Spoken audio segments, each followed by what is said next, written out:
ஓடி விளையாடு பாப்பா, நீ ஆடி விளையாடு பாப்பா, வெற்றி நாடி விளையாடு பாப்பா.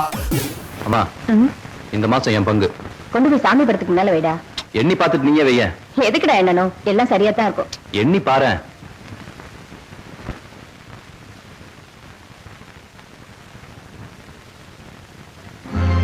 என்னடா இது 400 ரூபாய் தான் இருக்கு. டேய், வீட்டுக்கு தலைச்சம் புள்ளடா நீ. தலைக்கு இவ்வளவுதான் நீயே கணக்கு பார்த்தா வீடு எப்படி முன்னேற முடியும்? எதுக்கு ஒரு கணக்கு வேணா?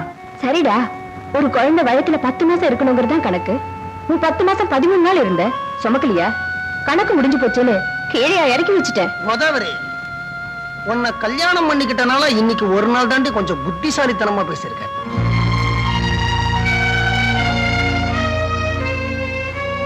அம்மா என்னப்பா புத்திசாலித்தனமா சொல்லிட்டாங்க? சரிப்பா, பசுமாட்டுக்கு தவிடும் புண்ணாக்கும் போட்டு வளர்க்குறோம். எதுக்காக? அது பால் கொடுக்குங்கிறதுக்காக. பால் கொடுக்கிற சமயத்துல அதுவே பேரம் பேசி வியாபாரம் பண்ண ஆரம்பிச்சுட்டா பால்காரன் என்னப்பா பண்றது? நீங்க ஒண்ணும் என்ன பசுமாடா வளர்க்கல, பொதி மாடா வளர்க்குறீங்க. நானும் எவ்வளவு நாளைக்கு தான் அந்த குடும்ப பாரத்தை இழுக்கிறது? எனக்கும் பொண்டாட்டி இருக்கா, நாளைக்கு எனக்கும் குழந்தை பிறக்கும், என் குடும்பமும் பெருசாகும். என்னால காசை விரயம் பண்ண முடியாது. ஏன்பா, பெத்தவங்களுக்கும் கூட பிறந்தவங்களுக்கும் பணம் செலவழிக்கிறது காசை விரயம் பண்ற மாதிரியா? பின்ன இல்லையா? ஒரு அண்ணனால ஒரு தங்கச்சி கல்யாணம் தான் பண்ணி வைக்க முடியும். அவ பூந்த வீட்டுல ஒழுங்கா இருக்க வேணா, புருஷன் கூட சண்டை போட்டு இங்க வருவா, அது தப்பு இல்ல. அவளுக்கும் சேர்த்து நான் தண்டச்சோறு அழுகணும். அப்படி அழலன்னா அது தப்பு. எந்த ஒரு நியாயம் பாது? நான் யாரையும் கல்யாணம் பண்ண சொல்லவும் இல்ல, நான் யாரையும் சோறு போட சொல்லவும் இல்ல. அப்பா, நான் இங்க இருக்கிறது உங்களுக்கு பிடிக்கலனா இப்ப கூட சொல்லிடுங்க. நான் வெளியில போய் ஹோட்டல்ல தங்கிக்கிறேன். சிதம்பரம், நீ ஒரு விஷயத்தை மறந்துட்ட. அதை உனக்கு நான் ஞாபகப்படுத்துறேன். அவ உன் கூட பிறந்த தங்கச்சிடா. நான் இந்த வீட்டுக்கு மூத்த பையன். ஒரே ஒரு கேள்விதான் கேட்டேன், அதுக்குள்ள உனக்கு மானமும் ரோஷமும் பொத்துக்கிட்டு வருதே. ஏய், இங்க வா. இந்த வீட்டுக்கு வாழ வந்த பொண்ணு பொட்டியை தூக்கிட்டு சொல்லாம் கொள்ளாம போனாலே, அப்ப உன் மானமும் ரோஷம் இங்க டீ குடிக்க போச்சா? தாய் சிதம்பரம், உன் தங்கச்சியை பத்தி பேசுறதுக்கு உனக்கு உரிமை இருக்கு. ஆனா உன் தம்பி பொண்டாட்டியை பத்தி பேசுறதுக்கு உனக்கு உரிமை இல்ல. அதுவும் சிவா வீட்டுல இல்லாத நேரத்துல. அது என்னப்பா, அவனுக்கு கொடுக்கிற மரியாதை கூட எனக்கு இல்ல. அவ 525 ரூபா தான் சம்பாதிக்கிறான்.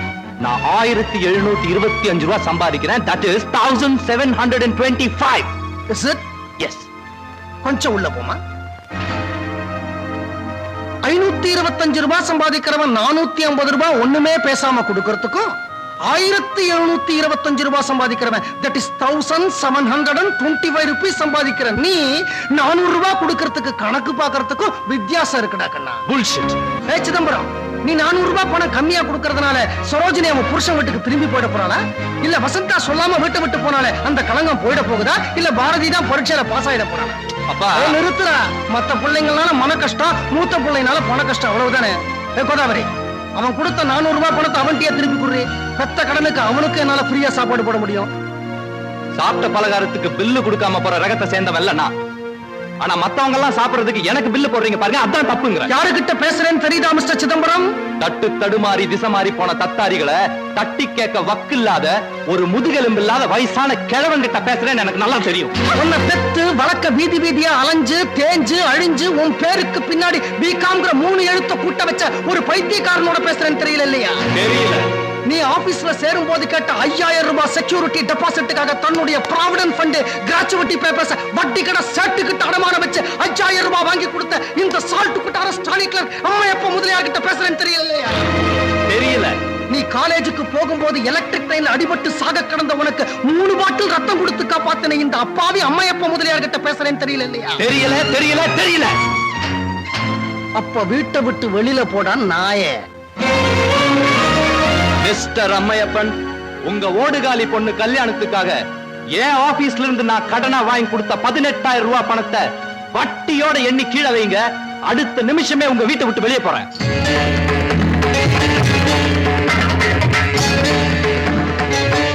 கோதாவரி, வீட்டுக்கு குறுக்க கோடு ஒண்ணு கேள்வி. அன்னி சீதைக்காக லட்சுமணன் போட்ட கோட்டை விட சக்தி வாய்ந்த கோடா இருக்கணும். மிஸ்டர் சிதம்பரம், உடைஞ்ச உள்ளங்களுக்கு நடுவுல வேலை தேவையில்லை. அந்த கோடே போதும். என்ன பெத்த தாய் மேல சத்தியமா சொல்றேன். நானும் சரி, எனக்கு உண்மையா பிறந்தவங்களும் சரி, அந்த கோட்டை தாண்டி அந்த பக்கம் வரமாட்டோம். நீங்களும் வரக்கூடாது. நான் என் பொண்ணு கல்யாணத்துக்காக உங்ககிட்ட இருந்து வாங்கின 18000 ரூபாய் பணத்தை இன்னும் ஒரே வருஷத்துல என் தலைய அடமான வச்சாவது திருப்பி கொடுத்துறேன் சார்.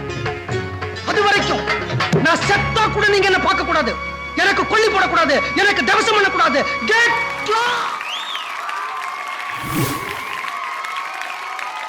கௌஷிக் அல்டிமேட்னு நான் சொல்லுவேன். ஆக்சுவலி இந்த கான்செப்ட் வந்து இந்த என்டர்டெயின்மெண்ட் ரவுண்டாக இருந்தாலும் ரொம்ப காம்ப்ளிகேட்டடான ஒரு விஷயம். ஸோ நான் அதை பற்றி நான் ரொம்ப ரசித்தேன். அண்ட் ஜட்ஜஸ் கண்டிப்பாக ரசிச்சிருப்பாங்க. தருண் மாஸ்டர், நீங்கள் சொல்லுங்கள், இந்த சீன் எப்படி இருந்துச்சு? ஃபேண்டாஸ்டிக்.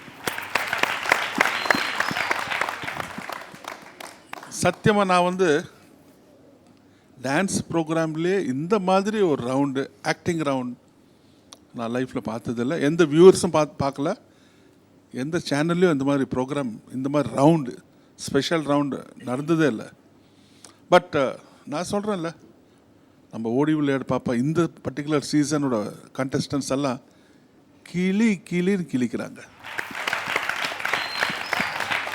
ஆனால் அந்த மாஸ்டர்ஸ் வந்து இந்த சீனை செலக்ட் பண்ணி அவங்க வந்து இது சீனை கற்றுக் கொடுக்கறதுக்குள்ளே அவங்களுக்கே டென்ஷன் ஆகிருக்கும், ரொம்ப டென்ஷன் ஆகிருக்கும். ஏன்னா மூமெண்ட்ஸ்லாம் அப்படி இப்படி ஈஸி, ஆனால் ஆக்டிங்னா ரொம்ப கஷ்டம்.